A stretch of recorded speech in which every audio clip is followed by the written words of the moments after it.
ووهبنا له إسحاق ويعقوب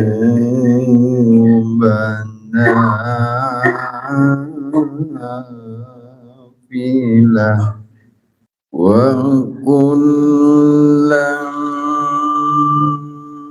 جعلنا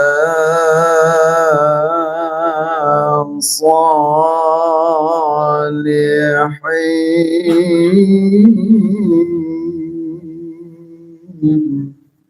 وجعلناهم أئمة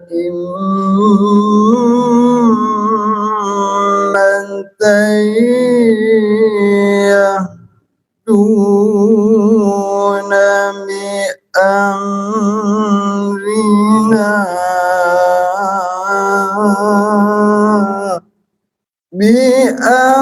بأمرنا أوحينا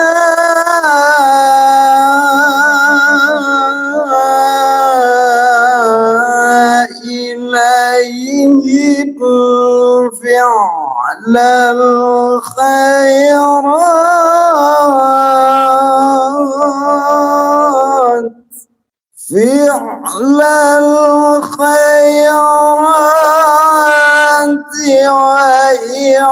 وإقام الصلاة وإيتاء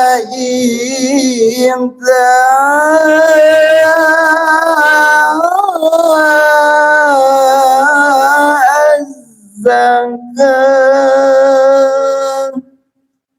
وكانوا لنا عابدين ولوطا آتيناه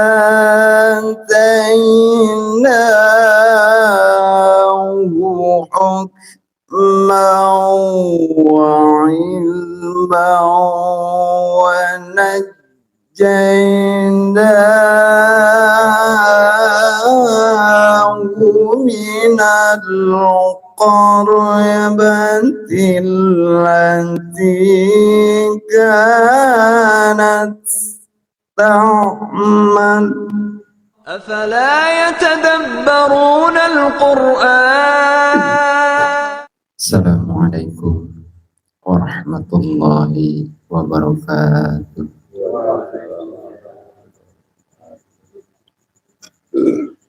أعوذ بالله من الشيطان الرجيم.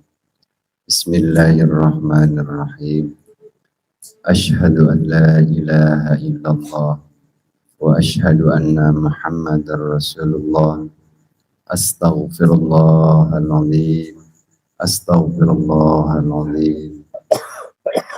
أستغفر الله العظيم. لا حول ولا قوة إلا بالله العلي العظيم.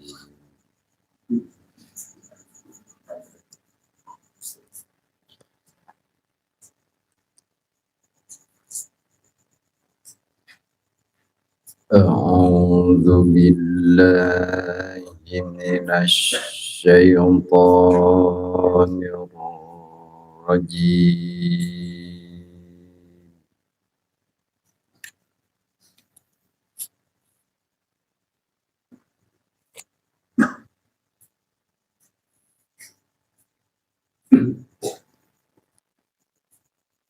بسم الله الرحمن الرحيم.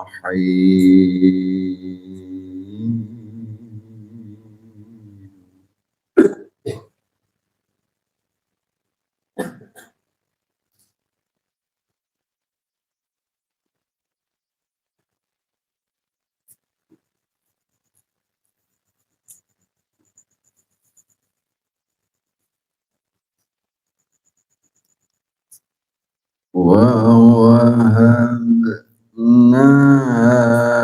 له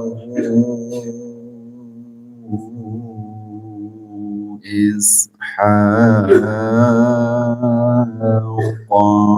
ويعقوب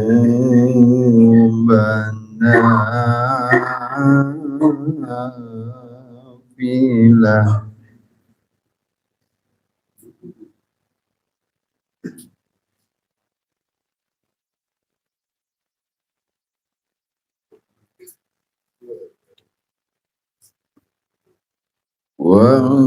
وكلا جعلنا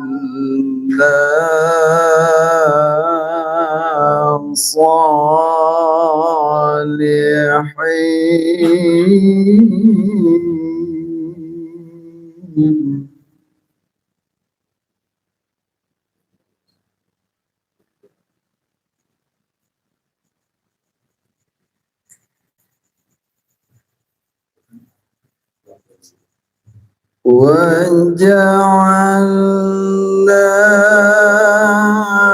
وجعلناهم أئمة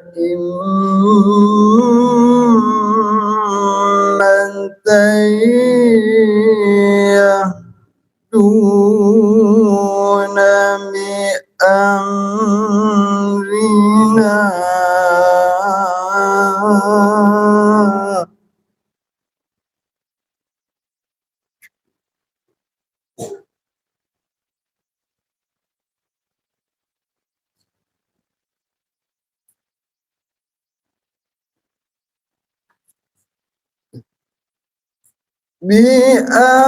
بأمرنا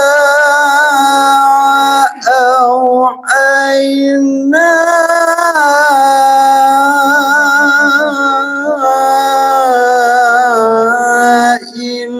إليهم فعل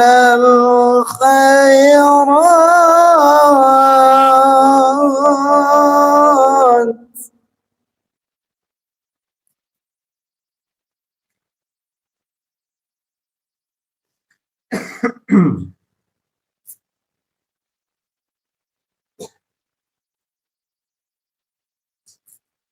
فعل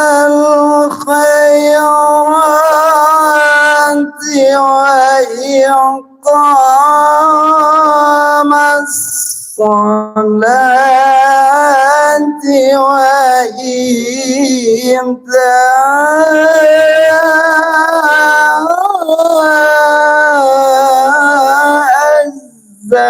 الزكاة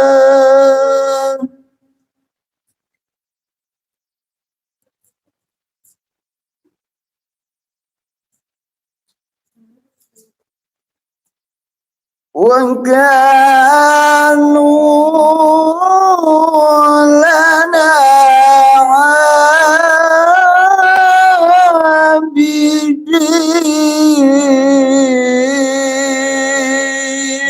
عابدين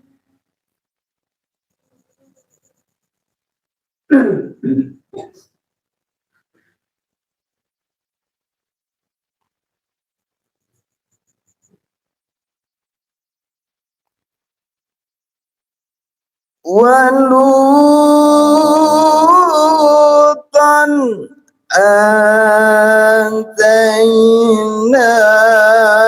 آتيناه حكما وعلما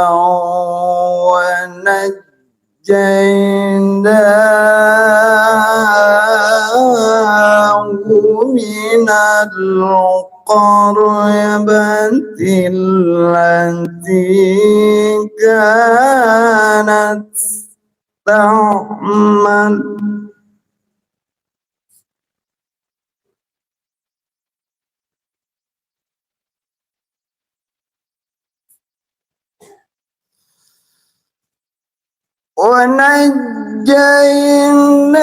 ونجيناه من القرية التي كانت تعمل الخبائث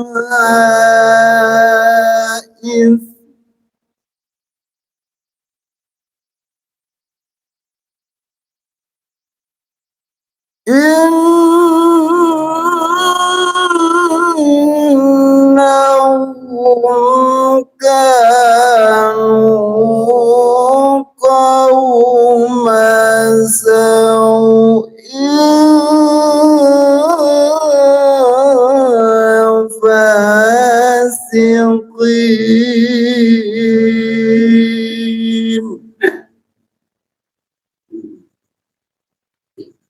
صدق الله العظيم.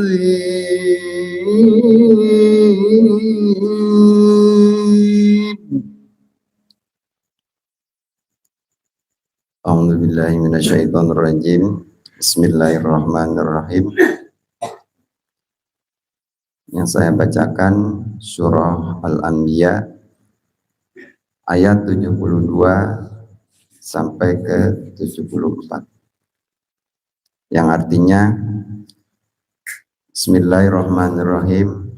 Ayat yang ke-72, dan kami telah memberikan kepadanya Ibrahim, Ishak dan Yakub sebagai suatu anugerah daripada kami, dan masing-masing kami jadikan orang-orang yang soleh.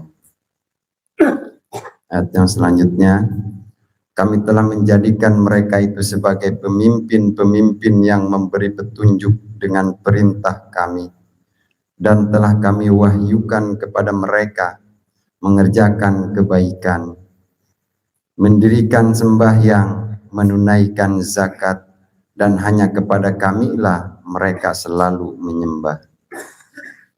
Ayat yang ke-74, dan kepada Lut kami telah berikan hikmah dan ilmu, dan telah kami selamatkan dia dari azab yang telah menimpa penduduk kota yang mengerjakan perbuatan keji. Sesungguhnya mereka adalah kaum yang jahat lagi fasik. Maha benar Allah dengan segala firman-Nya.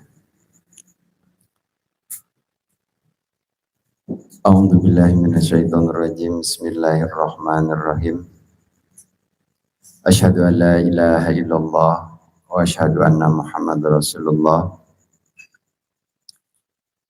Bismillahirrahmanirrahim. Alhamdulillahi rabbil alamin wa bihi nasta'inu ala umuri dunya waddin. Wassalatu wassalamu ala asrofil anbiya'i wal mursalin wa ala alihi wa sahbihi ajma'in. Amma ba'du. Qala Allah ta'ala fil Qur'anil 'azim wa huwa asdaqul qailin. A'udzu billahi minasyaitonir rajim. Alladzina amanu tatma'innu qulubuhum bizikrillah. Ala bizikrillahi tatma'innul qulub. Al-ayah, ayat mimil ayah. Wallahu a'lam bimuradi. Qala Nabi sallallahu alaihi wasallam, atabassumu shadaqah. Kemarin ada PR ya, masih ada sisa. Ketemu barangnya alhamdulillah sampai sekarang. Terakhir Ustadz Usman. Terakhir barusan apa katanya? Jangan lupa. Udah seminggu berarti. Seminggu ya? Iya. Awalnya dari siapa? Dari anak kecil. Oh, si Dede.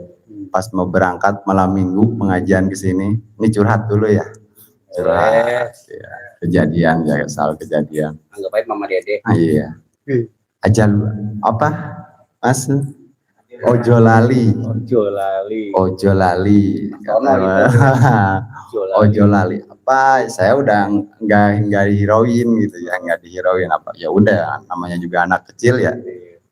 Ya udah biarin aja gitu. Ojo lali. Abi ojo lali terus aja itu.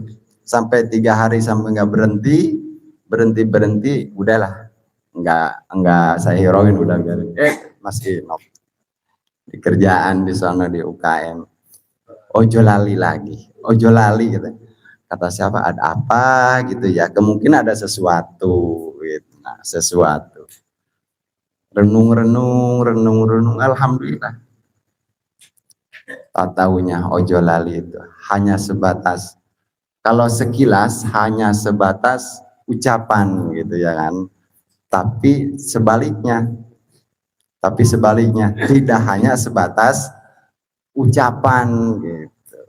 hanya ucapan, tapi tidak hanya sebatas ucapan, renung-renungin, tahunya banyak PR-nya. Gitu.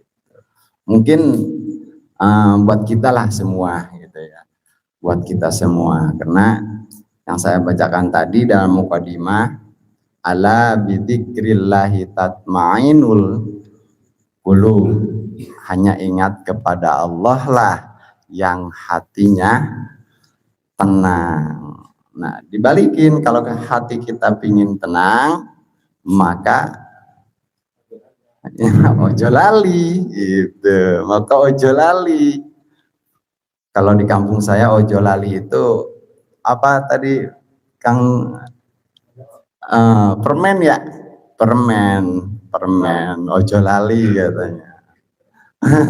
Permen ojo lali, tetapinya kata-kata itu sangat-sangat luas dan sangat apa namanya, kalau di bahasa yang lain bisa hati-hati juga, bisa mawas diri juga, waspada artinya. Waspada. Kalau kita udah waspada, insya Allah filter-filter yang ada di dalam tubuh kita bisa apa namanya, membedakan antara yang batil dan antara yang halal. Jadi bisa membentengi. Ngomong-ngomong masalah waspada, PR kemarin lafadz takwa diambil pertama huruf ta, yaitu tawadu. Kalau kata Om Ir, marilah kita tertawa dulu. Asik. Tertawa dulu lah, senyum dulu maksudnya. Senyum dulu, tertawa dulu. Kalau tertawa tapi jangan kelewatan. Ya, jangan kelewatan kalau tertawa. Karena ada bahasa yang mukadimah tadi yang saya ucapkan, at-tabassumu shadaqah, senyum itu ibadah, smile. Ya, ibadah.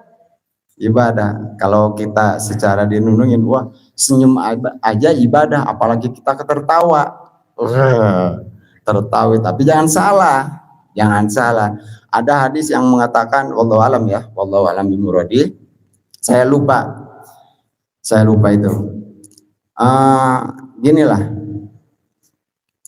Jadi tertawa itu mungkin Ustadz Usman udah tahu ya. Tanya apa Ustadz Usman tahu. Jadi tertawa jangka jarak 3 meter, kedengeran sama orang 3 meter, itu membuat satu titik hitam di dalam hati kita.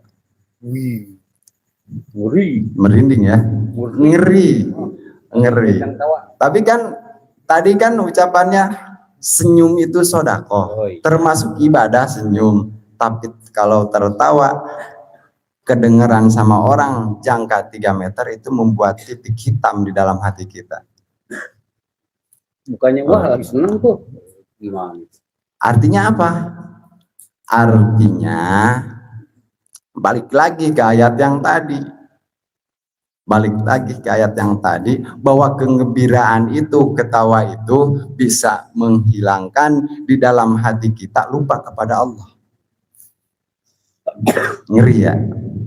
Ngeri. Itu ketawa. Enggak ngomong, enggak. Ketawa bahasanya. Ya, ketawa. Maka daripada itu, ojo lali, sing inget, sing eling, sing waspada. Nah, sing waspada. Nah, waspada ini bisa dikatakan wawunya dari lafadz takwa, apik, hati-hati, waroi, lafadz itunya waroi. Yang tadi kan tawadu, yang pertama, yang kedua kopnya qanaah, yang ketiga wawunya waroi, apik. Nah, jadi apik ini kalau bahasa yang gampang dicernanya waspada gitu ya. Waspada, membikin filter dalam tubuh kita. Apa yang datang, kalau yang ini datangnya hanya buruk, sifatnya jelek, ya kepalsuan bahasa kita mah ya, kepalsuan maka jauhilah, jangan dikerjakanlah gitu. Iya. Waspada, maka kita harus waspada daripada apa? Daripada yang datang. Kalau bahasa di sini kita harus memilih yang datang perkara apapun ke dalam hidup kita, ke dalam pikiran kita, ke dalam hati kita. Kalau bahasa saya di sono ya bahasa apa ya? Bahasa di lingkungan pesantren gitu ya. Taufik dan hidayah datangnya dari Allah ke dalam diri kita, maka takkan kelihatan yang namanya taufik dan hidayah itu terkecuali kita kerjakan. Contoh sesuatu hidayah dari Allah atau tamu yang datang ke dalam diri kita. Contoh kecilnya ini, contoh kecilnya. Contoh kecilnya kalau bahasa Sundanya jorojoy ya, jorojoy gitu. Apa bahasa sini? Nah, dorongan hati, ya, dorongan hati. Ih, ingin nyapu-nyapu nih, bersih-bersih. Nah, kita harus ikutin, karena harus ikutin. Karena kalau nggak diikutin sekali, 2 kali, maka katanya ada apa namanya pundung tuh bahasa apa? Kalau bahasa Sundanya kan pundung gitu. Di purik ngambek lah bahasanya, yang udah dicerna aja lah, ngambek gitu. Ngambek senang enggak bahasanya enggak dihiraukan nama kita, enggak dipelihara, apa pelihara. Enggak dipelihara. Kalau bahasa di sini kalau ada tamu yang datang jerojoy. Apa tadi? Dorongan hati, astagfirullahaladzim ya. Kalau di sini lupa mulu ya. Kenapa ya? Kalau di sini lupa mulu, nggak kayak di mana? Di penceramah tunggal gitu. Nggak ada siapa-siapa maksudnya. Iya, semua juga bisa kalau lagi ceramah tunggal, lagi dakwah tunggal. Gampang ya. Wah, begini ngomongnya. Gampang, tapi udah di sini buyar semuanya. Maka yang paling kuat adalah hidayah Allah. Maka perjuangkanlah hidayah yang telah ada di dalam diri kita. Kalau bahasa kita di sini, kalau udah ada apa tadi? Jorojoy, jorojoy, dorongan hati gitu. Insya Allah. Maka balik lagi, ojo lali sing ingat kepada Allah, hati kita insya Allah menjadi tenang, karena ketenangan itu insya Allah bisa meraih kebahagiaan. Di mana-mana orang yang sudah tenang, insya Allah kebahagiaan datang. Tapi tak semuanya orang yang berbahagia itu mendapatkan ketenangan. Bener gak ya? Di mana-mana orang yang tenang, insya Allah mendapatkan kebahagiaan. Tapi tak semuanya yang berbahagia itu tenang. Contoh apa tuh Ustaz? Karena ketenangan itu benar. Contoh kita punya masalah nih, hari ini dapat ada kabar ini, ada kabar itu, kabarnya yang tak menggembirakan ke dalam diri kita. Apa yang ada?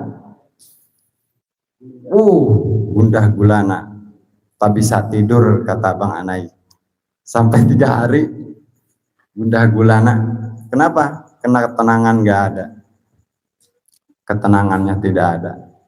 Tapi setelah berserah diri, sudah tahu diri, alhamdulillah, kata Bang Anai. Hadis binikmah Bang Anai gitu. Ditambah pengalaman saya tuh, Alhamdulillah, pengalaman itu emang benar. Setelah kita mendapatkan masalah yang begitu tidak mengenakan ke dalam diri kita,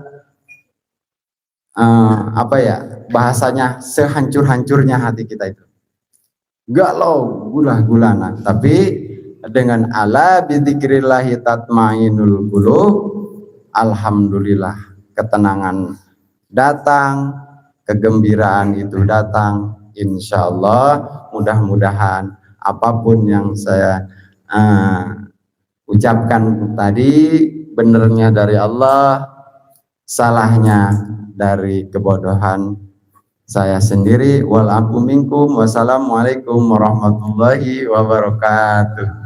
Bismillahirrahmanirrahim. Assalamualaikum warahmatullahi wabarakatuh. A'udzubillahi minasyaitonirrajim. Bismillahirrahmanirrahim. Asyhadu an la ilaha illallah wa asyhadu anna Muhammadar Rasulullah. Astaghfirullahaladzim. Astaghfirullahaladzim. Astaghfirullahaladzim. La haula wala quwata illa billahil aliyyil.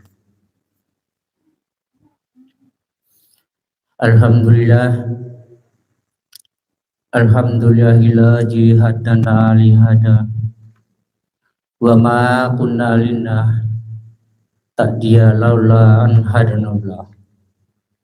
Asyhadu an la ilaha illallah wahdahu la syarikalah wa asyhadu anna Muhammadan abduhu wa rasuluh.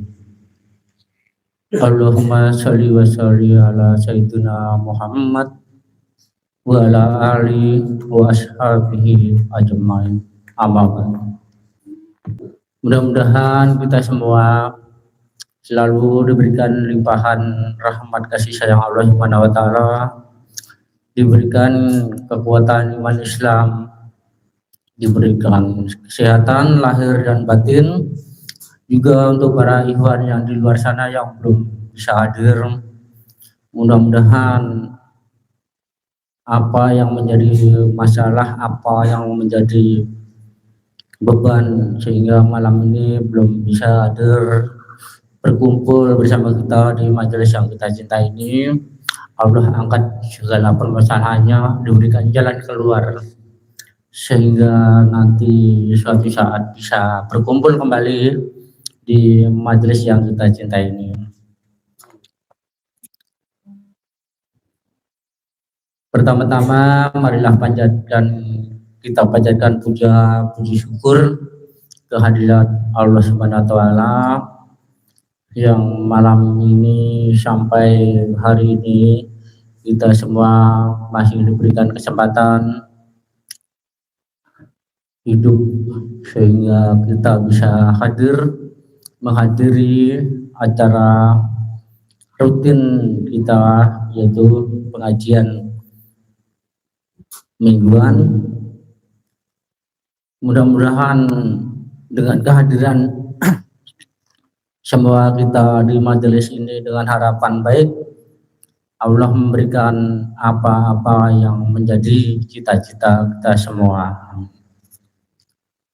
Salawat beserta salam mudah-mudahan selalu dilimpahkan kepada Nabi junjungan kita, Nabi akhir zaman, Nabi Muhammad SAW, juga kepada para sahabatnya dan serta pengikut-pengikutnya yang dari zaman dulu hingga sekarang. Mudah-mudahan kita semua yang berkumpul di sini termasuk di dalamnya.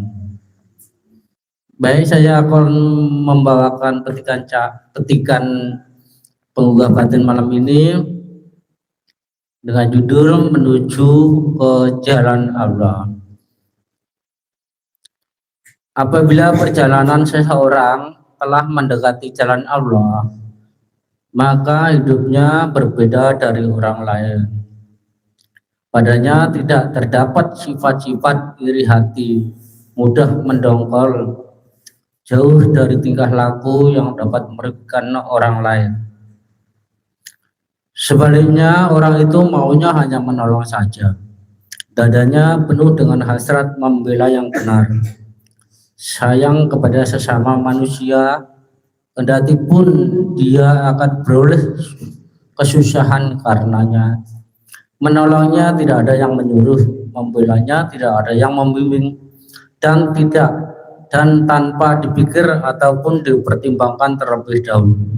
Hanya terdorong oleh rasa kasih sayang semata-mata.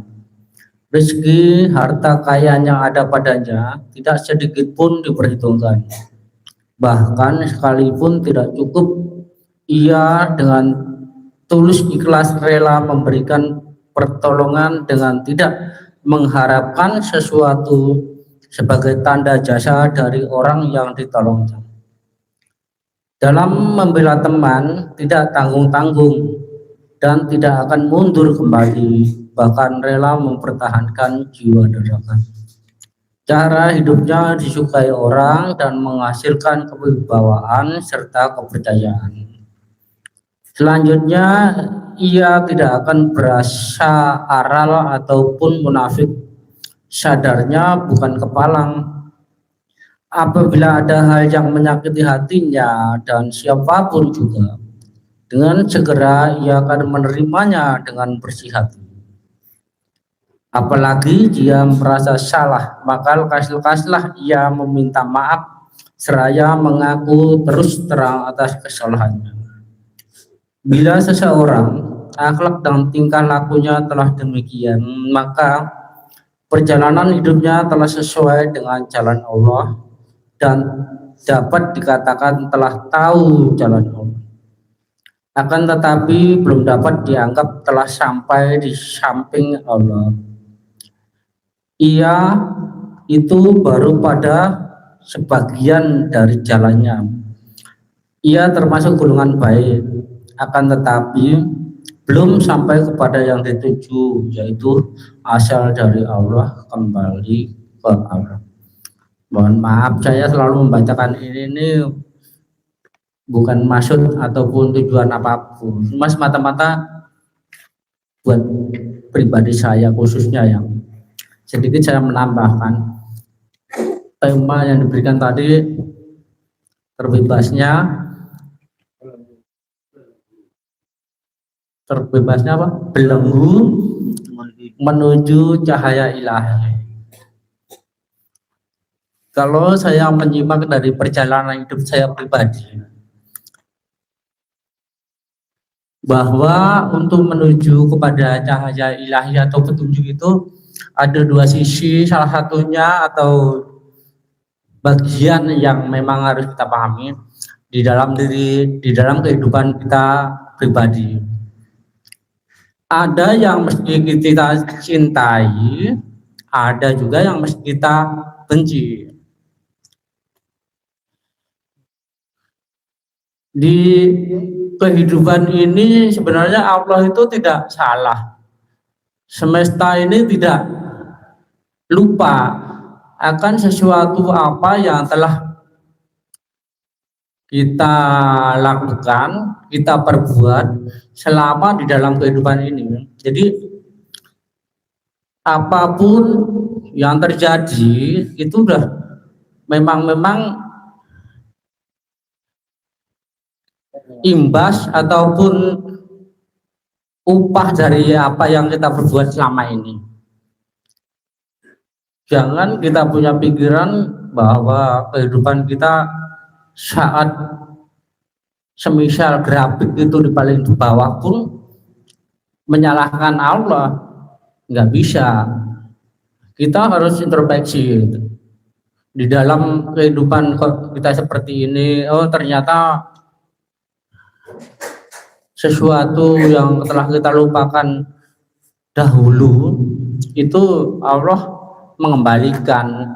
Jadi itu rasa kasih sayang Allah itu mengingatkan kita tuh seperti itu. Begitu pula saat kita di posisi puncak, misal itu bukan hasil jerih payah kita berusaha, tetapi Allah memang tidak mau kehutangan budi.